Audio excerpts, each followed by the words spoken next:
Bom, pessoal, eu vou gravar para vocês agora uma aula com a resolução dos exercícios que eu passei para vocês nos quizzes, tá certo? Com o intuito justamente de corrigir com vocês para vocês identificarem as razões, né, os motivos pelos quais vocês erraram e corrigirem cada exercício que vocês fizeram. Bom, nessa primeira questão, ela fala o seguinte: assinale a alternativa incorreta. Muitas vezes vocês não prestam atenção quando a questão solicita que encontre a alternativa incorreta, tá? Então, sempre que vocês estiverem resolvendo uma questão e tiver essa indicação, já grife para vocês não fazerem confusão. Na letra A fala o seguinte: o carbono é bivalente por apresentar apenas 2 orbitais semi-preenchidos. Vamos ver, ó, 1s2, 2s2. Depois nós temos o que? 2p, 2 mais 2, 4 mais 2, 6, 2p2. Então, nós temos um orbital aqui, um s2, um elétron para cima, outro para baixo, né? Camada 1s. Depois, nós temos na camada 2, s, mais um orbital preenchido. E depois, na camada 2, no subnível do tipo P, nós temos 3 orbitais do tipo P, né, comportando até 6 elétrons, onde nós teremos apenas 2 preenchidos, como vocês sabem nessa ordem, né? 2P. Então, gente, teoricamente sim, nós teríamos apenas estes dois. Não reparem a gripe, tá, gente? A laringite que eu estou.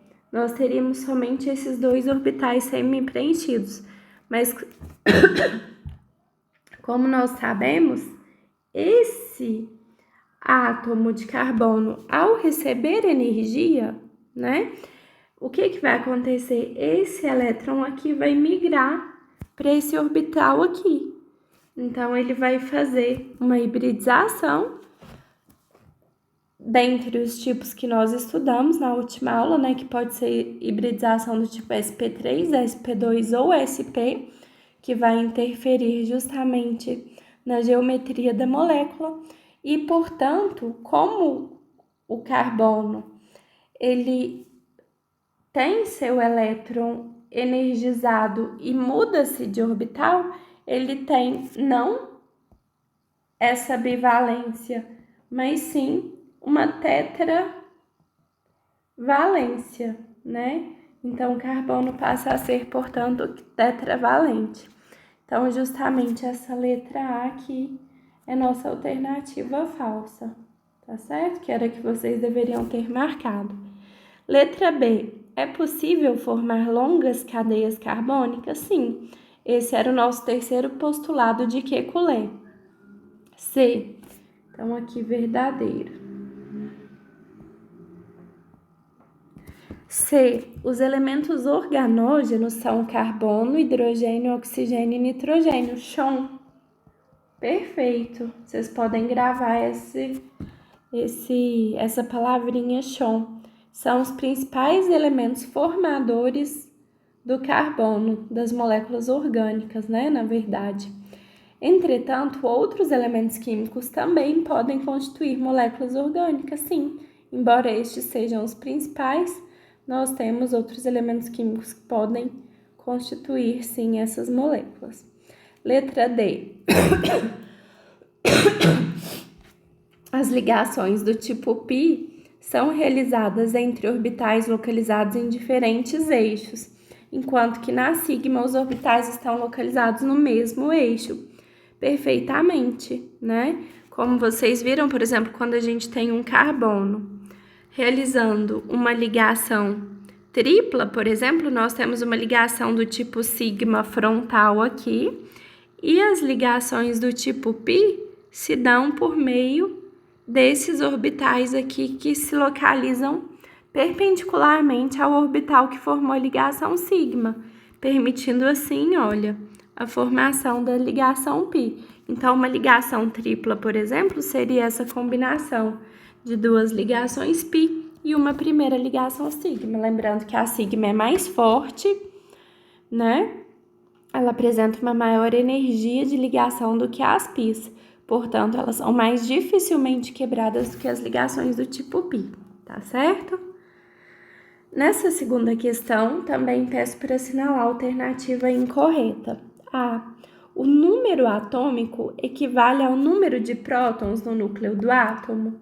Perfeito, nós temos o núcleo, que tem o quê? Prótons e nêutrons, né? E nós temos também a eletrosfera, onde ficam localizados os elétrons, né? Na primeira camada, nós temos somente o subnível S, portanto, nós podemos ter até no máximo, veja, 2 elétrons. Na segunda, nós temos o subnível S e o subnível P, portanto, cabe 2 elétrons do subnível S e 6 elétrons do subnível P, no máximo, né? E assim sucessivamente. Portanto, essa alternativa aqui é verdadeira. Na letra B, elementos químicos diferentes apresentam necessariamente números atômicos diferentes? Sim, perfeito. Na verdade, o número de prótons é o que a gente chama de número atômico, cuja letrinha que representa é o Z, é como se fosse a identidade do elemento químico, tá? Ou também nós podemos pensar na impressão digital desse elemento.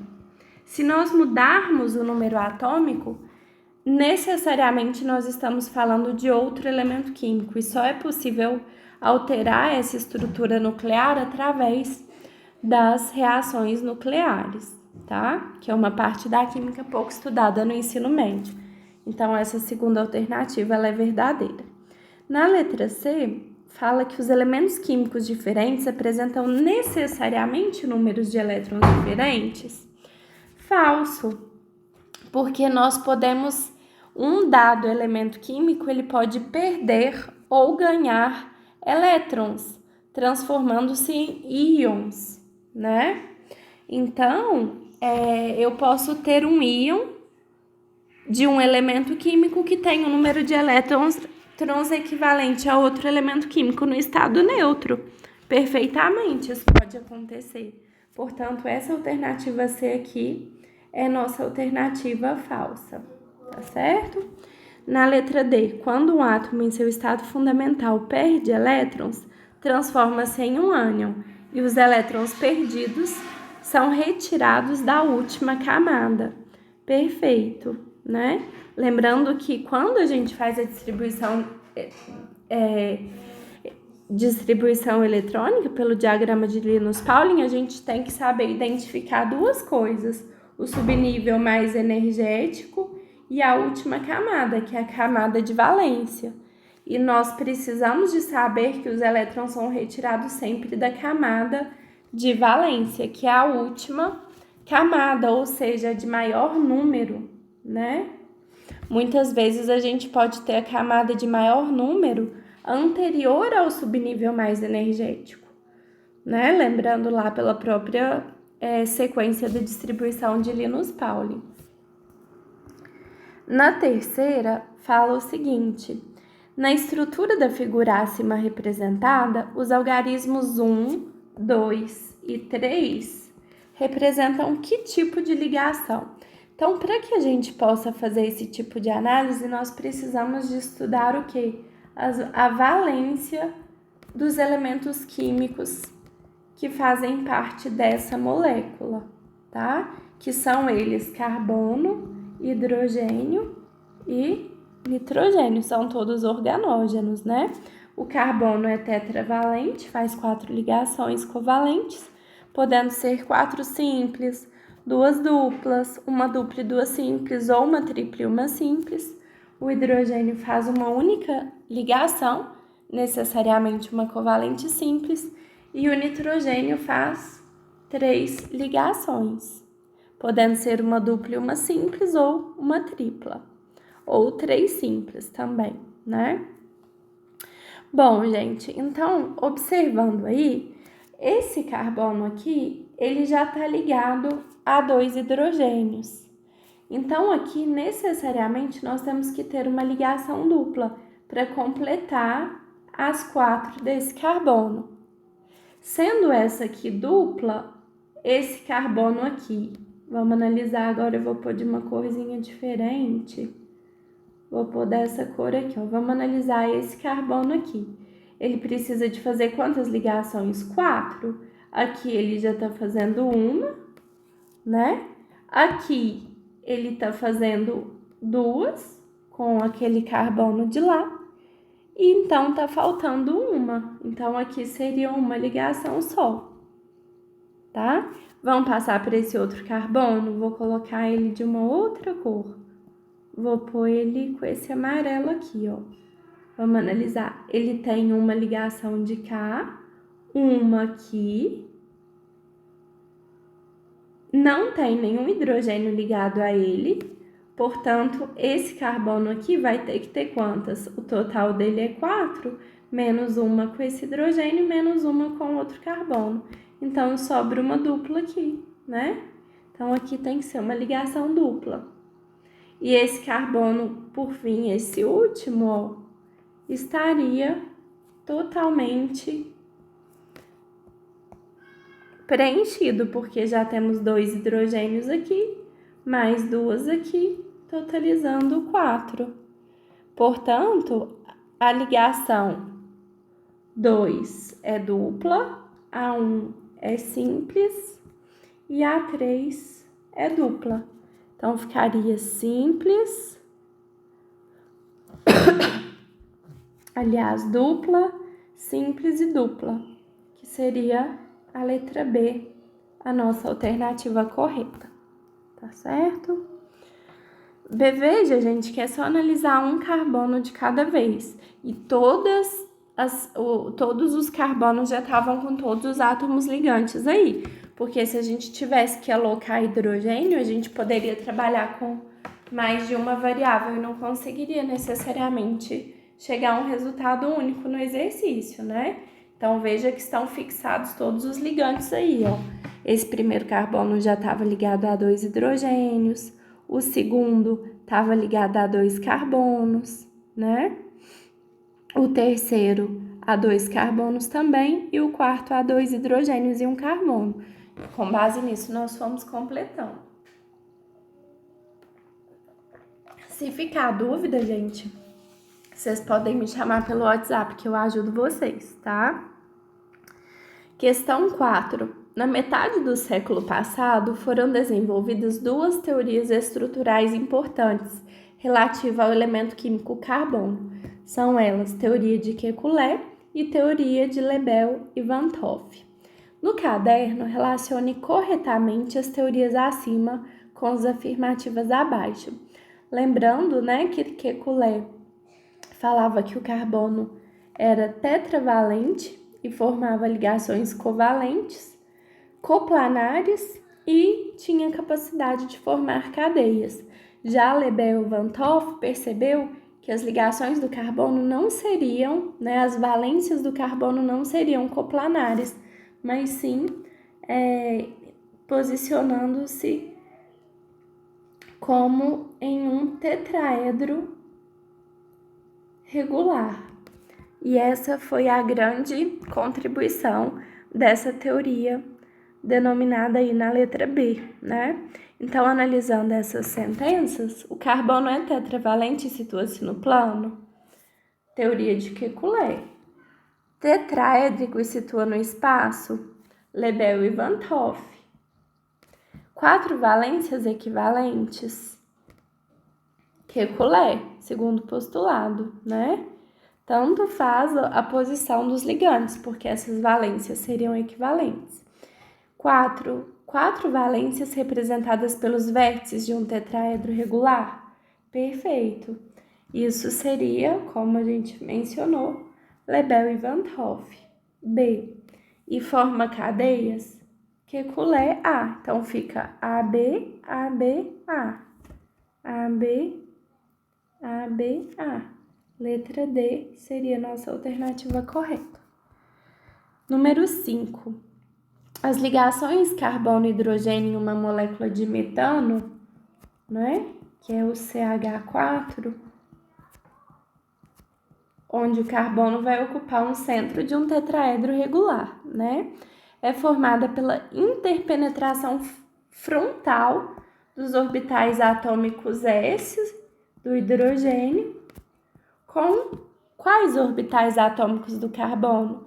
Lembrando, gente, nós temos hibridização do tipo sp3, sp2 e sp. Quando o carbono se liga a outros 4 átomos, a hibridização vai ser do tipo sp3. A outros 3 átomos, e aí necessariamente nós precisamos de ter uma ligação dupla, né? A hibridização vai ser do tipo sp2. E a outro único átomo, a outros 2 átomos, aliás, que pode ser uma tríplice, uma simples ou 2 duplas, a hibridização seria do tipo sp, não é mesmo? Nesse caso aqui, veja, o carbono está ligando a 1, 2, 3, 4 átomos. Portanto, a nossa hibridização vai ser do tipo sp3, tá? Então, seriam 4 orbitais do tipo sp3, todos idênticos. O que acontece, gente? Esse elétron aqui, que estava aqui no subnível S da segunda camada,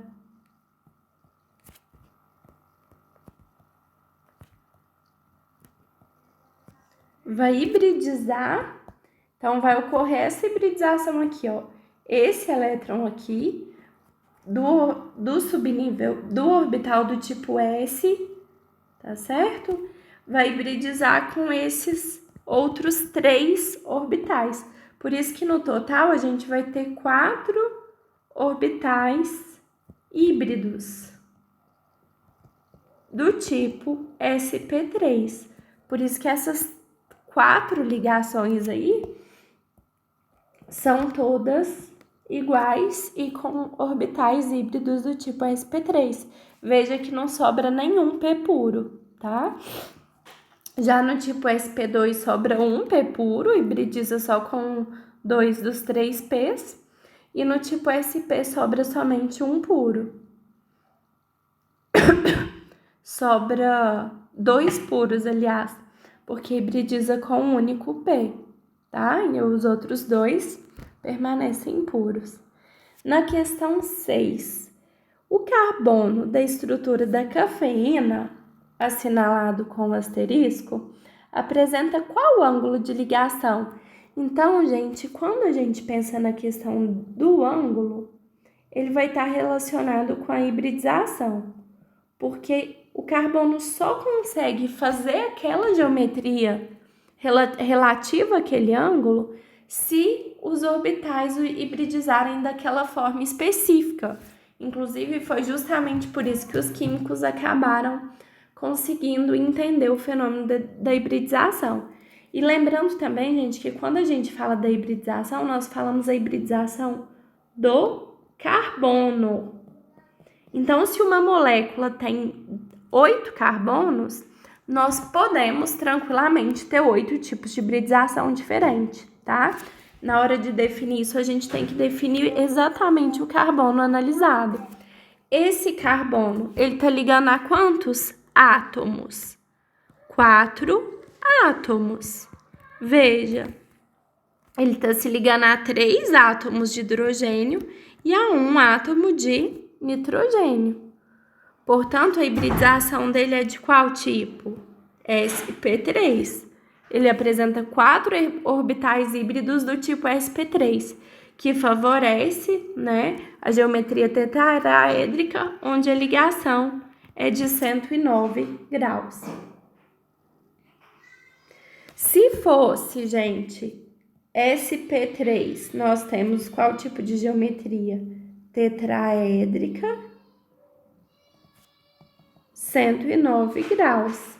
Se fosse sp2, nós teríamos 3 orbitais híbridos do tipo sp2, mais um orbital p puro. E nossa geometria seria o quê? Trigonal plana. O ângulo de 120 graus, né? Lembrando que nesses casos, ó, vou dar um exemplo aqui do tipo sp2. Nós podemos ter uma ligação dupla e duas simples. Cada um desses ângulozinhos aqui, ó, ficaria de 120 graus, justamente para completar os 360 graus, estão vendo? Isso aqui seria uma situação diferente, tá? Dessa segunda situação aqui. Esse aqui seria essa situação dessa questão. Por isso que a gente marcou a alternativa D. Se a gente tivesse hibridização do tipo sp, nós teríamos 2 orbitais híbridos do tipo sp e sobraria o quê? 2p puros. Por isso que a gente tem duas ligações pi, né? Quando a gente tem uma tripla e uma simples, ou duas duplas, que são as duas possíveis combinações aqui para que nós tenhamos esse tipo de hibridização, tá? Questão 7. Nessa molécula, as ligações CH, nós temos, olha, duas. São sigma do tipo. Elas são sigma por quê? Porque elas são frontais, estão no mesmo plano, né? Então, o orbital aqui do hidrogênio tá de frente com o orbital aqui do carbono, ela tá frontal, tá? E ela é mais forte que a π. Então, nós temos esse orbital S aqui do nosso hidrogênio, que é o que ele que todas aqui são S, né? Então, o hidrogênio não tem como ser diferente, é a única opção que deu. E o carbono? Esse carbono aqui, lembra que a hibridização é do carbono e não da molécula? Esse carbono aqui vai ter qual hibridização? Ele está ligado a 3 átomos, 2 de hidrogênio e 1 de carbono. Então, vai ser do tipo sp2, né? 3 orbitais híbridos, ângulo de 120 graus. E esse carbono aqui, ligado também a 3 átomos, 2 de hidrogênio e 1 de carbono. Portanto, também sp2 e 120 graus. Portanto, a alternativa correta seria a letra B, tá? Para que essa aqui fosse verdadeira, gente, nós teríamos que ter o quê, por exemplo? Vamos fazer uma hipótese aqui. Esse carbono aí, nós teríamos esse. Para ser SSP, nós teríamos que ter 2 orbitais híbridos e 2 orbitais p puros, né? Portanto, nós teríamos que ter, por exemplo, outra ligação dupla aqui. E aí, nós não poderíamos ter um hidrogênio de lá, teria que ser, por exemplo, mamãe, você quer já? um nitrogênio, mamãe, ou um oxigênio, por exemplo. Só um minutinho, meu amor.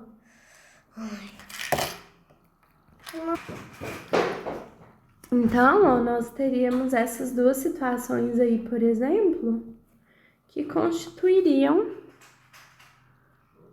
exemplos dessa última hibridização aí da letra E, tá vendo?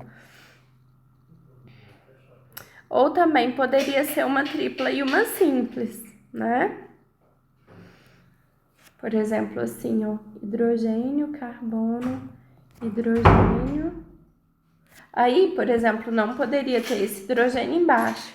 Aí o carbono poderia tá ligado a esse... Não, aí não poderia, porque aí esse aqui também já não seria mais do tipo sp...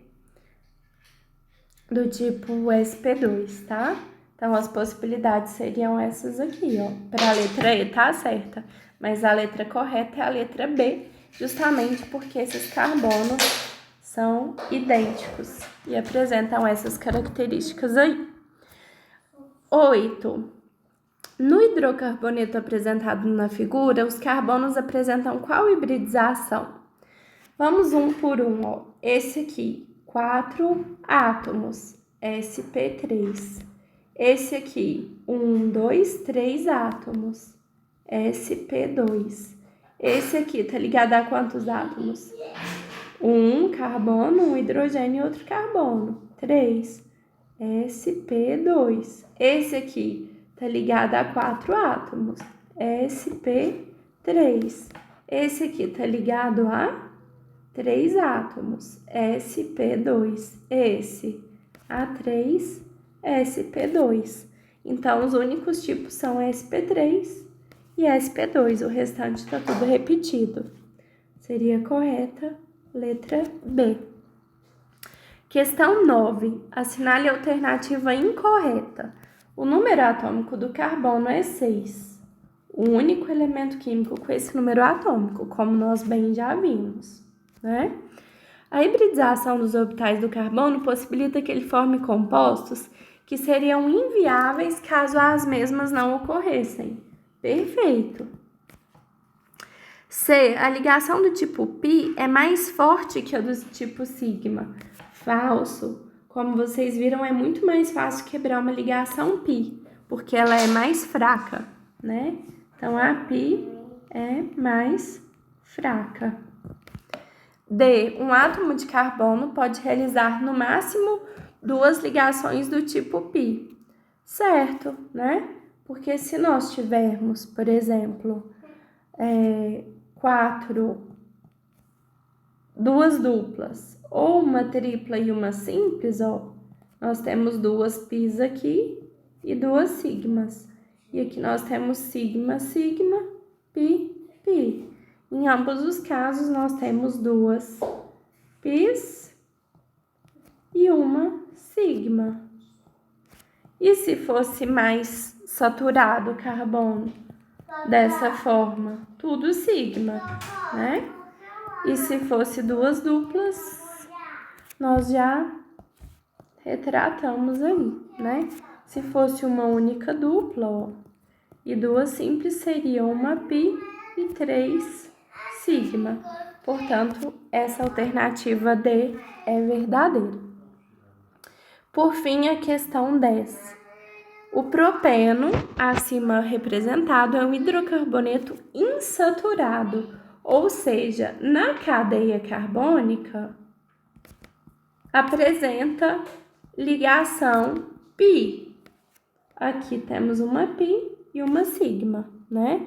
Lembrando que essa insaturação está relacionada só com as ligações entre carbonos. Se nós estivermos falando de outros elementos químicos que não façam parte da cadeia, aí nós já não consideramos essa ligação como uma insaturação.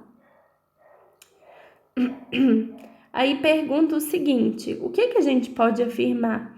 Os carbonos C1 e C2 apresentam hibridização sp? Vamos ver, C1 e C2. Esse aqui ligado a 3, sp2. E esse aqui ligado a 3 também, sp2, portanto, falso.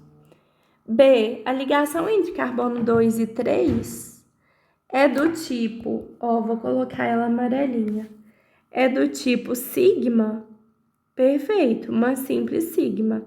E resulta da combinação entre um orbital atômico P puro e um orbital atômico híbrido sp3? Falso, porque é uma ligação entre 2 carbonos e elas são frontais, então esses carbonos apresentam orbitais híbridos jamais puros. A não ser que fosse ligação pi, aí poderia ser puro. Mas como é sigma, a gente já sabe que é falsa. C. O ângulo de ligação entre os hidrogênios do carbono C1 é de 109,5. O C1 está ligado a 3 átomos, portanto, a hibridização dele é do tipo sp2. Portanto, o ângulo, ó, como o próprio formato aqui a gente percebe, ó, vai ser 3 de 120, totalizando 360 graus. Falso. D. A ligação dupla entre os carbonos C1 e C2 é constituída por uma ligação pi e uma sigma. Verdadeiro. Letra D. E por fim, para a gente finalizar nossas questões, a ligação entre os carbonos C2 e C3 é mais curta que entre o C1 e C2. Entre o C2 e o C3, ela é simples. E entre o C1 e o C2, ela é dupla. Então, tem mais elos fortalecendo essa ligação aqui, como nós vimos na última aula, do que essa. Então, essa aqui é mais curta e essa aqui é mais longa, tá? Portanto, falsa. Qualquer dúvida, gente, pode me chamar, tá? Um abraço.